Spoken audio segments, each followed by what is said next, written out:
어, 청년 셀 모임하는 가정 가운데 한 자매가 이렇게 물어봤어요. 목사님, 성경에는 우리가 일반적으로 우리가 원하는 그런 행복이라고 하는 말이 없죠? 이렇게 물어보는 거예요. 이 행복이라는 단어는 있지만 우리가 일반적으로 이 땅에서 우리가 요구하고 원하는 그런 행복, 그래서 하나님이 너희들에게 행복해라 라고 구체적으로 말하는 메시지는 없는 게 사실이에요. 그러니까 성경에서 말하고 있는 행복과 일반적으로 우리가 원하는 행복에는 좀 차이가 있습니다. 이걸 조금 설명을 한다 그러면 여러분들이 그 국어사전에는 행복을 찾아보면 이렇게 되어 있습니다. 생활 속에서 충분한 만족이나 기쁨을 느끼는 것, 내가 생활 속에서 느껴지는 충분한 만족이나 기쁨을 누려지는 것, 이제 이런 것을 행복이라고 얘기를 합니다. 그래서 굳이 우리가 하나님을 믿지 아니하여도 우리가 살아가는 주변에 있는 많은 사람들 보면 행복하다라고 말하는 사람 혹시 많이 보죠, 그죠? 네. 그래서 한국의 도시에 막 살던 사람이 그 귀농해서 시골에 가서 농사를 지으면서 행복하다라고 그렇게 고백하는 사람도 많이 봤고, 자기가 원하는 그런 일들을 찾아서 보람 있게 일을 하면서 행복하다 이렇게 말하는 사람들 많이 봤어요. 뭐 그리스도인이 아니더라도. 근데 요즘에 그 성공학을 전문으로 이렇게 다루고 또 가르치고 강의를 다니는 이인권이라고 하는 그 논설위원장님 계신데, 그분이 현대인들이 꿈꾸고 있는 그 행복에 대해서 다음과 같이 설명을 하는 것을 이렇게 책을 통해서 접했는데, 그분은 이제 이렇게 얘기를 합니다. 현대 사회에는 점점 빨리 높게 크게 이렇게 막 가다 보니까 그 현대 속에 살아가고 있는 마음 사람들은 한편으로는 좀 천천히 또는 여유 있게 이렇게 살아가고자 원하는 것이 현대인들이 마음속으로 원하는 행복이라고 한다는 겁니다. 우리가 옛날보다는 좀 더 여유 있는 경제 속에 살아가다 보니까 이제는 물질적으로서부터 오는 행복과 정말 내 마음속에서 원하는 행복은 좀 많이 좀 괴리감이 있구나. 그래서 현대인들은 마음에서 전달되어지는 그런 행복감을 원한다고 한다는 것이에요. 최첨단의 시대를 살아가고 있지만 그 기술은 도리어 사람과 사람의 관계성을 좀 더 멀어뜨리게 만들고 공동체에 속하는 소속감을 희석시켜지는 것들이 되어져서 오늘날 많은 걸 누리고 살아가지만 그 속에서도 여전히 공허하고 또 행복을 찾고자 하는 그런 사람들이 많다고 한다는 것입니다. 그래서 오늘 각국의 나라들은 어떻게 하면 이 현대를 살아가고 있는 이 사람들에게 그 일을 통해서 행복을 전달해 줄 수가 있을까? 심리학자와 경제학자가 다 모여져서 현대인의 행복을 가지고 연구를 했습니다. 그렇게 해서 내린 그 결론을 플로우라고 하는 정의인데, FLOW라고 하는 차고 넘치는 정의, 이렇게 표현을 하는데, 이들은 이 플로우 정의를 통해서 세 가지가 균형을 맞추면은 현대인들은 행복하다라고 한다는 거예요. 그 세 가지가 뭐냐? 하나는 그 동기부여입니다. 얼마나 내가 무엇에 동기를 부여하고 살아가느냐. 동기부여가 확실하면 살아가는데 만족하고 기쁘다. 또 하나는 관심 집중인데, 어디에 관심을 갖고 집중하느냐에 따라서 그 사람들이 살아가는 만족감이 있고, 그리고 또 하나는 실천적인 능력. 나름대로 내가 관심을 갖고 동기부여가 있다 할지라도 그것을 내가 이뤄갈 수 있는 능력이 있느냐 없느냐. 이 세 가지가 잘 균형에 맞춰질 때에 현대인들은 행복할 수가 있다. 이렇게 정의를 내렸어요.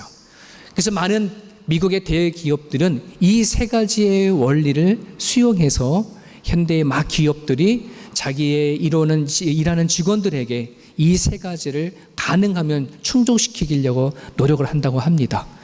우리가 잘 알고 있는 구글이라고 하는 큰 기업체가 있지 않습니까?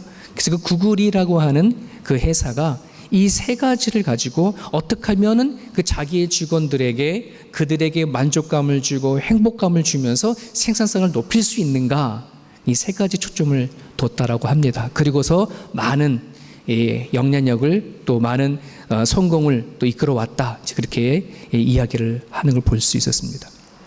이처럼 세상 사람들이 원하는 행복은 어떤 일을 통한 보람과 의미를 부여가 되어지면서 행복을 찾는다는 것입니다. 그런 부분에서 여러분들은 어떻습니까? 하고 있는 일들을 통해서 만족감을 누리고 행복을 찾습니까? 이것이 오늘날 그 현대인들이 찾고자 원하는 행복이라면 성경상에는 그럼 이 행복을 어떻게 얘기를 하는가? 우리 신명기 33장 29절을 한번 같이 읽어보겠습니다. 같이 한번 읽어봅니다. 시작. 이스라엘이여 너는 행복한 사람이로다. 여호와의 구원을 너같이 얻은 백성이 누구냐? 그는 너를 돕는 방패시오 내 영광이 칼이시로다. 내 대적이 내게 복종하리니 네가 그들의 높은 곳을 밟으리로다. 성경에는 우리가 생활 속에서 충분한 만족을 얼마나 느끼냐, 기쁨이 얼마나 있느냐 묻지 않아요. 그거를 가지고 너 행복하니? 또 그것을 가지고 행복하라 하지 아니하고 아예 그냥 선포를 합니다. 뭐가? 우리 안에 하나님을 믿는다며 구원하신 메시아가 우리 가운데 있으면 너는 뭐라는 거예요? 행복한 자야.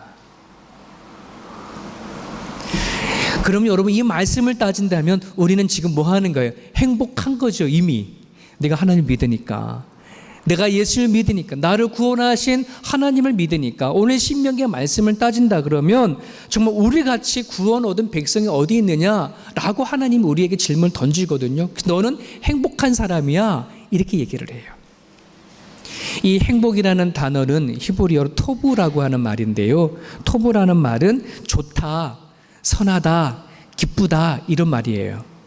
이 토부라는 말이 언제 제일 많이 나왔냐면 창세기 1장에 보면 하나님께서 세상을 창조하실 때에 첫째 날, 둘째 날 막 이렇게 창조해 나가시잖아요.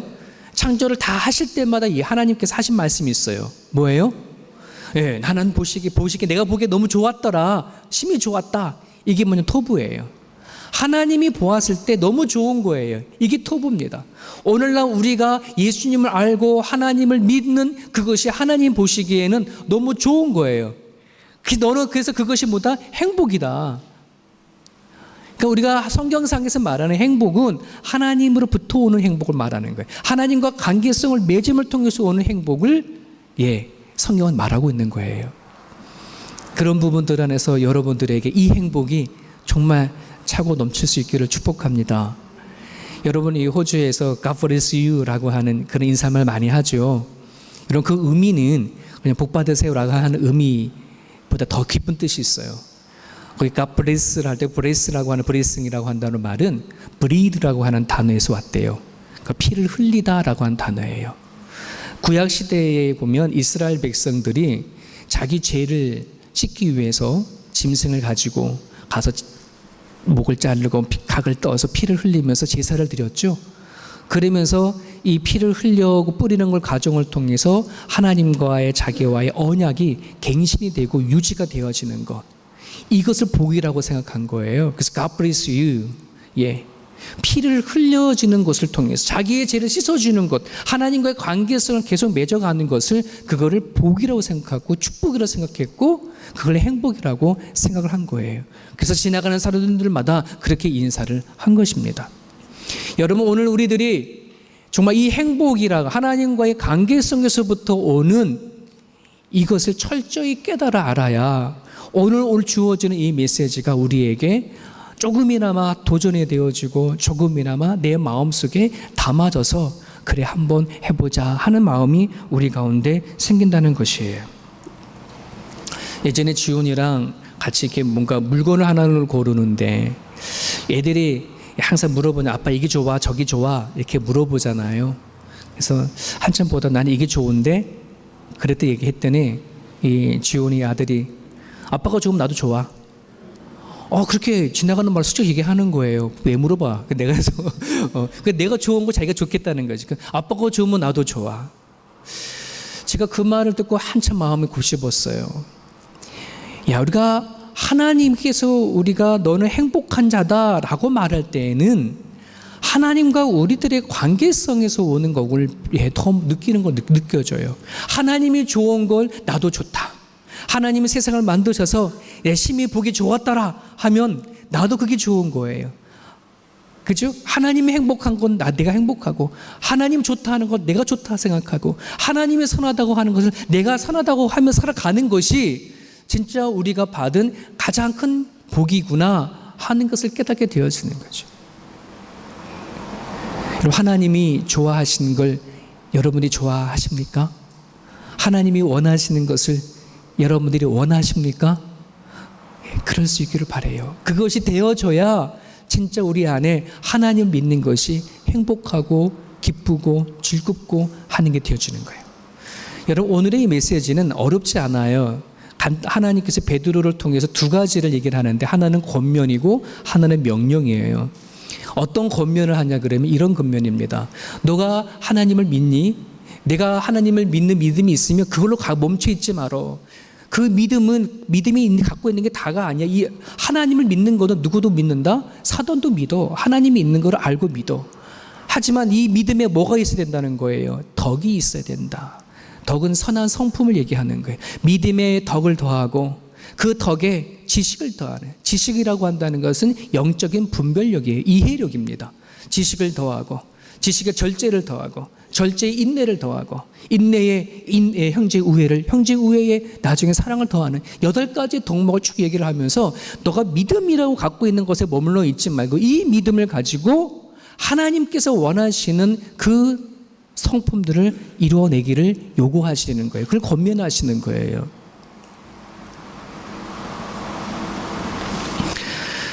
여러분, 제가 몇 가지 재료를 말씀을 드릴 테니까 한번 여러분 이거를 가지고 뭘 만들까 한번 생각해 보세요. 밀가루가 있어요.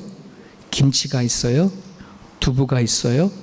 숙주가 있어요. 파가 있어요. 돼지고가 있어요. 뭐 만드시겠어요? 다 나오네요. 김치만두? 예, 예. 김치찌개도 만들 수 있죠. 파전도 만들 수가 있죠. 여러분, 믿음이라고 한다는 것은 재료예요, 재료. 하나님이 우리들에게 그 어마어마한 재료를 주셨어요. 내가 하나님을 받은 그 믿음을 가지고 뭐를요? 만들어 내어줄 수 있어야 돼요. 하나님께서 원하시는, 오늘 지난주에 말씀드렸던 하나님의 성품에 참여하는 것, 이거를 만들어내는 게 믿음부터 출발되어지는 거예요. 오늘 믿음으로 출발해서 사랑으로 끝나잖아요. 사랑을 더하라 얘기하잖아요. 그죠? 우리가 아는 하나님 믿는 믿음이 다 있습니다. 이걸 가지고 무엇을 만들어내느냐 하는 건 우리들의 몫입니다. 로마서 1장에 복음에는 하나님의 의가 나타나서 믿음에서 믿음으로 이르게 한다. 믿음에 있다가 믿음을 더 이르게 나가는 것. 믿음으로 산다. 하나님 의가 나타난다. 이렇게 얘기를 하잖아요. 그죠? 그런 의미에서 여러분들, 내가 갖고 있는 그 믿음을 가지고 있지만 마시고 이 믿음에서 만들어지는 것이 이루어질 때에 오늘 권면은 뭐라 하냐면 하나님을 알아가는데 그러면 게으르지 않게 돼. 그리고 하나님께서 너희를 통해서 얻고자 원하는 열매를 맺게 된다 하는 그 권면을 하는 거예요.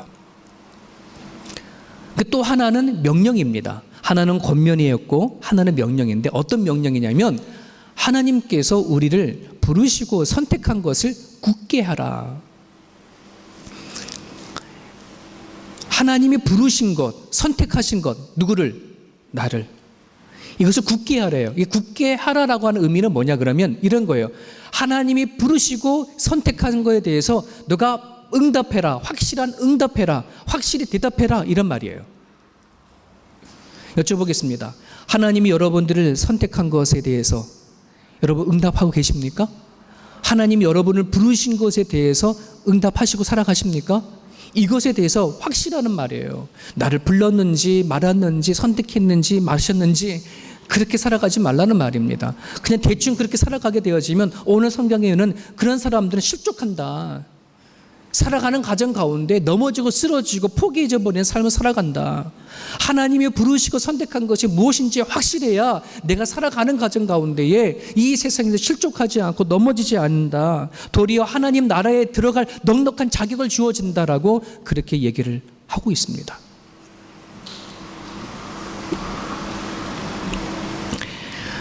사랑하는 여러분, 내가 하나님의 부르심과 택하심에 확실한 대답을 가졌다고 하는 말 안에는 나에게는 소명이 있어, 나에게는 사명이 있어, 이렇게 대답을 하는 겁니다.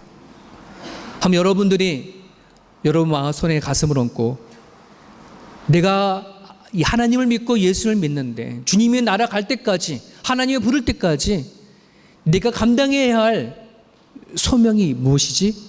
사명이 무엇이지? 그것이 있는지를 확인해 보십시오. 그게 있어야 합니다. 그것이 있어야 우리 넘어지지 않습니다. 그것이 있어야 실족하지 않습니다. 그것이 있어야 하늘나라를 갈 수 있는, 천국에 들어갈 수 있는, 하나님 앞에 나섰을 때 할 말이 있는 그런 존재가 되어지는 거예요.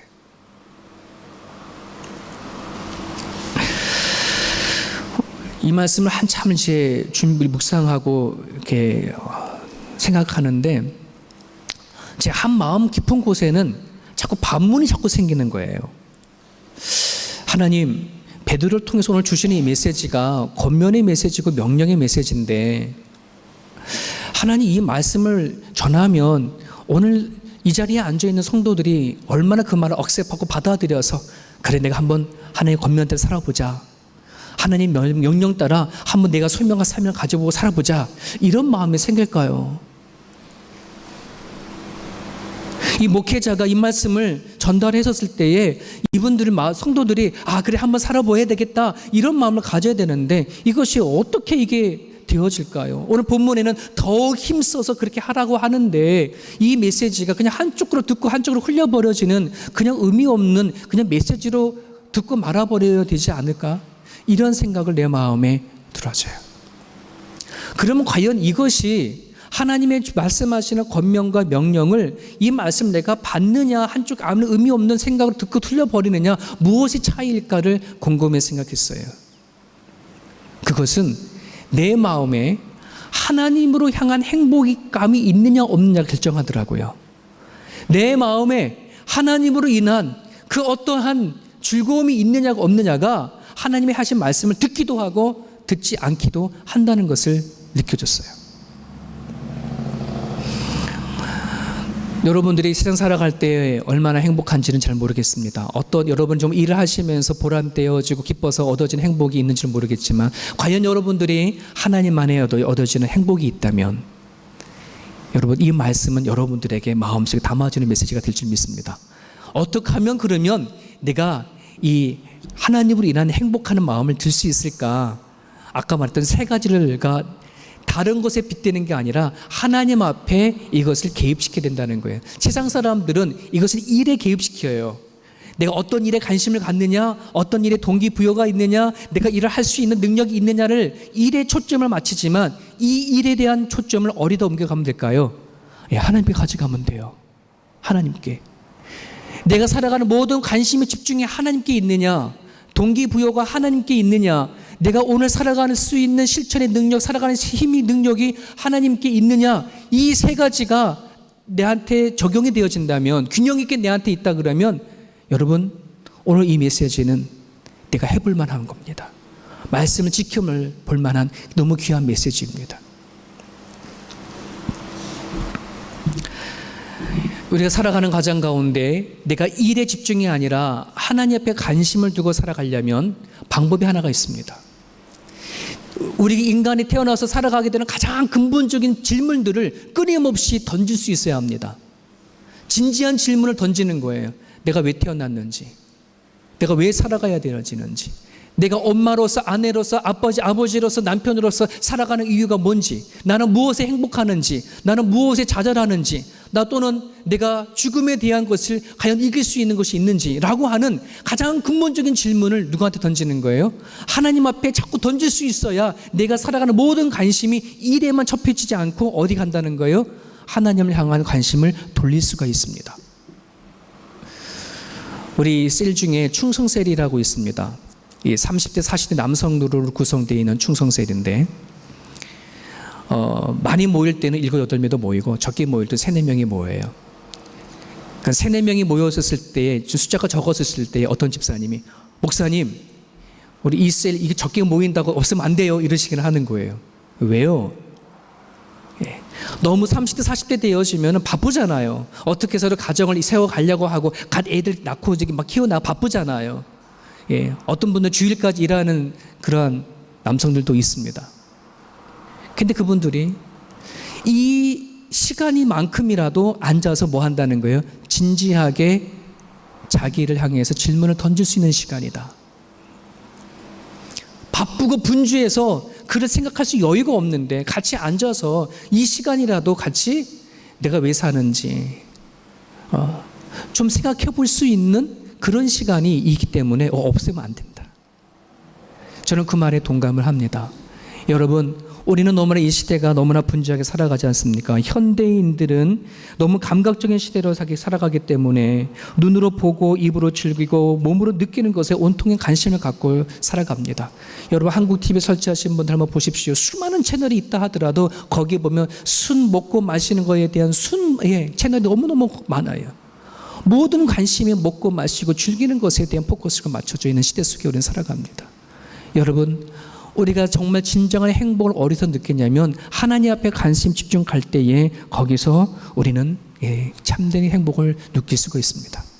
여러분, 우리가 예수님은 길이요 진리요 생명이다라는 말을 얼마나 우리는 많이 들어왔습니까? 귀에 딱지가 앉을 정도로 너무 많이 들어왔는데, 그러나 그렇다면 실질적으로 내가 살아가는 데 있어서 내 안에 계신 예수님이 길이요 진리요 생명이라고 그러면 뭐예요? 내 안에 그게 있어야 된다는 거예요.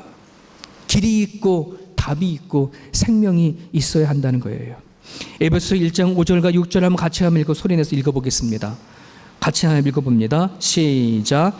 그 기쁘신 뜻대로 우리를 예정하사 예수 그리스도로 말미암아 자기의 아들들이 되게 하셨으니 이는 그가 사랑하는 자 안에서 우리에게 거저 주시는 바 그의 은혜의 영광을 찬송하게 하려 한다. 하나님의 기쁘신 뜻에 따라 그 앞에 4절에 보면 하나님의 창세전부터 우리를 선택하셔서 하나님의 기쁘신 뜻에 따라 우리를 작정하셔서 예수님 안에서 하나님의 자녀 되게 하신 것은 뭘 하기 위해서라는 거예요? 그의 은혜의 영광, 하나님의 은혜의 영광을 찬송하기 위해, 이게 우리가 살아가는 목적이요 이유입니다. 그죠? 하나님은 여러분들을 오늘도 살려주셔서 이 자리에 오게 하셨어요. 앞으로도 여러분을 통해 우리에게 생명을 계속 주시는 그 이유가 있다고 한다면 우리를 통해서 하나님의 흔적을 드러내고 살라라고 하는 것이라고 저는 믿습니다. 이처럼 우리는 관심이 하나님 앞에 둘 때에 거기에는 행복이 출발이 시작되는 거예요. 또 하나는 동기부여가 어디에 있어야 된다? 하나님께 있어야 된다. 여러분들이 호주에 들어올 때의 동기부여가 뭔지는 모르겠습니다. 호주가 살기 좋아서 올 수도 있고 자녀들 교육 때문에 들어올 수도 있고 여러 가지 이유 때문에 동기부여를 가지고 왔을 거예요. 이 동기부여라는 거 너무나 중요해요. 왜? 우리가 한국에서 다 살다가 정말 그러한 동기로 인해서 그 한국을 다 떠나고 다 살아가는 거 아니겠습니까? 가족을 다 떠나고 사랑하는 사람을 떠나고 일을 지금까지 그 어렸을 때부터 배워왔던 모든 것들을 다 내려놓고 호주에 와서 사는 거 아니겠습니까? 그만큼 동기부여라고 한다는 것은 내 인생에 무엇인가 결정하는 데 있어서 가장 중요한 그러한 부분들입니다. 그런데 과연 우리는 내가 이 주님 하나님 믿고 살아가는데 가정 속에 있어서 항상 무엇인가 선택하는 가장 기준에 동기부여가 하나님부터 만들어지는가 하는 것을 던지는 것이죠. 세상 사람들은 그 동기부여를 일에서 찾아요. 자기의 어떤 만족감과 자기의 특별한 의미와 보람을 가지고 거기에다 동기부여를 찾지만 오늘 우리가 동기부여를 어디서 출발해야 되느냐? 하나님 안에서부터 출발해야 한다는 것을 얘기를 하고 있는 것이에요. 여러분 어떻습니까? 여러분 마음속 가운데 내가 하나님을 위해서 내가 살아나겠다라고 하는 동기부여가 있습니까? 많은 사람들은 하나님을 전지전능하신 하나님이라고 믿습니다. 무소부재, 안에 계신 곳이 없다라고 하나님을 다 믿어요. 그렇지 않습니까? 그러면 우리가 하나님은 전지전능하시다, 안에 계신 곳이 없다, 우리 모든 걸 다 아신다라고 하면 최소한 그런 하나님을 믿으면 그 하나님 앞에 내가 뭔가 기대하려고 하는 마음이 있어야 되지 않습니까? 그 하나님께 뭔가 맡기려고 하는 그런 마음이 우리 가운데 있어야 되잖아요. 그런 게 있어야죠. 이게 동기부여가 거기서부터 나오는 거예요. 그럼에도 불구하고 그런 위대한 하나님을 내가 품고 살아가면서도 불구하고 내가 내 힘으로 뭔가 하려고 한다 그러면 그 자체가 이미 불신이요 불신앙 중에 속하는 것입니다. 여러분 하나님을 앞에 기대하세요. 하나님의 능력을 정말 믿으세요. 그러니까 여러분들이 내가 할 수 없으면 하나님 하실 수 있다고 하는 것을 믿고 구하고 나갈 수 있기를 바랍니다. 하나님에 대한 가치를 발견하고 하나님에 대한 신뢰가 있고 하나님에 대해 만나고자 하는 욕구가 있었을 때에 거기에 내 삶 속에 동기부여가 일어나게 되어져 있습니다. 그러기에 여러분 그냥 내가 믿음만을 갖고 있어 살면 안 돼요. 하나님 앞에 기대해야 하는 거예요. 하나님께서 나를 통해 일하실 것을 정말 믿고 한번 그 하나님 앞에 매달리고 기도해보고 하나님께서 뭐 살아계신지 안 살아계시는지 일하시는지 안 하시는지를 여러분들이 한번 점검해 보십시오. 아예 하나님 성경을 통해서 한번 나를 시험해봐라 할 정도로 하나님 그 자신 있게 우리에게 말씀하시는데 왜 우리는 그 하나님 앞에 나가지 못할까요? 여러분 하나님을 믿으세요. 우리에게 믿음을 주신 그 하나님을 붙잡으시고 한번 여러분들이 하나님 살아계신지 확인해 보시길 바랍니다. 이처럼 내가 살아가는 모든 관심과 동기부여와 그리고 마지막 하나 내가 살아가는 삶의 능력, 살아가는 힘이 하나님 앞에 있었을 때에 나는 그제서야 하나님 앞에 행복한 자구나 라고 하는 이 마음이 있어야 오늘 하나님께서 권면을 해주시든 명령을 해주시든 이 말씀이 내 안에 도전이 되어지고 해볼 만한 것이지 이것이 하나님 앞을 믿는데 내 안에 행복이 없다, 내 하나님 앞에 기쁨이 없다, 즐거움이 없는데 이 말씀은 그냥요 솔직히 말하면 듣기 싫은 얘기일 수도 있어요. 나는 하나님 앞에 아무 영향도 받지 않고 하나님 앞에 아무런 관계성이 없는데 오늘 교회 왔더니 믿음의 믿음을 더하라, 믿음 하나 지키는 것도 어려운데 여기다 덕에다 지식에다 절제 인내, 이거는 솔직히 듣고 말아버리는 것이죠. 부르심과 택하심을 대해 굳게 해라, 이게 얼마나 마음 부담이 되는 일이겠습니까? 여러분 시편 18편 1절에 다윗의 고백이죠. 나의 힘이 되신 여호와여 내가 주를 사랑하나이다.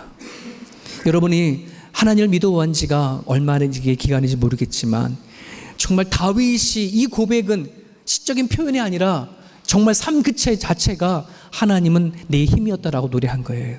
여러분 어떻습니까? 나의 힘이 되신 여호와여 네가 주를 사랑하나이다 라고 하는 이 고백이 내 이 마음 깊은 곳에서 올라오는가, 아니면 그냥 생각에서 던져지는 얘기인가, 내 입에서 그냥 시의 구절처럼 말씀처럼 나오는 메시지인가? 이건 하나님 너무나 잘 알아요.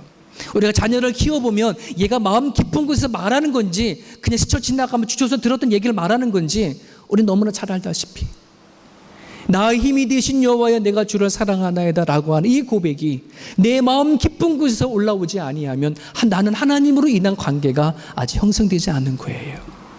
축원합니다. 축복합니다. 여러분이 권합니다. 정말 살아가는 삶의 현장 가운데 내가 오늘 살아낼 수 있는 능력과 그 힘이 하나님 앞에 있기를, 그래야 뭐예요? 우리는 살아갈 때 실족하지 않아요. 하나님을 알지 못하는 사람들이 살아가는 그 힘과 능력을 어디서 찾는지 아세요? 가족에서 찾아요. 가족에서. 물론 가족이 주는 힘은 대단합니다. 가족 때문에 마지못해서 일하고 마지못해 살아가는 힘이 거기도 있을지 모르겠습니다. 하지만 여러분 가족 때문에 살기도 하지만 가족 때문에 죽기도 합니다. 가족 때문에 포기하기도 합니다. 가족 때문에 용기도 갖지만 가족 때문에 내려놓기도 합니다. 여러분 오늘 우리를 살게 하는 진정한 힘은 하나님부터 있기를 원합니다. 그래야 남편이든 아내이든 아버지든 엄마이든 하나님을 통해서 공급되어 주신 힘을 있어야 그 자리를 지켜낼 수가 있어요. 그 자리를 이겨낼 수가 있어요. 하나님을 여러분들이 붙잡으시고 기도하십시오. 하나님 내가 사는 이유가, 내가 사는 목적은 하나님께 있습니다라고 여러분 기도하고 나가면 하나님은 내버려 두신 분이 아닙니다. 당신의 이름을 부르고 기도하는 사람은 반드시 찾아봐 주셔서 살게 하시고 다시 손을 내밀어 일으키시는 분이 여호와 하나님이신 것을 여러분들이 믿고 나갈 수 있기를 간절히 바랍니다. 우리는 행복자입니다. 하나님을 우리 구원해 주시고 믿음을 주셨기 때문에 우리는 행복자입니다. 이제 그 행복을 여러분 누리시길 바랍니다. 하나님의 대한 관심과 동기부여와 실천의 능력을 하나님께 두셔서 하나님으로 인한 즐거움으로 오늘 선포되어지는 이 권면과 이 명령의 메시지가 한쪽 귀로 듣고 흘려버리는 메시지가 아니라, 그래 내가 믿음 위에 다시 한번 하나님께서 원하시는 것을 더해가자, 하나님의 부르심과 하나님의 선택하심에 내가 더 예스 응답하고 살아가자 하는 그런 의지와 결단이 저와 여러분 가운데 있기를 바랍니다. 같이 기도하겠습니다.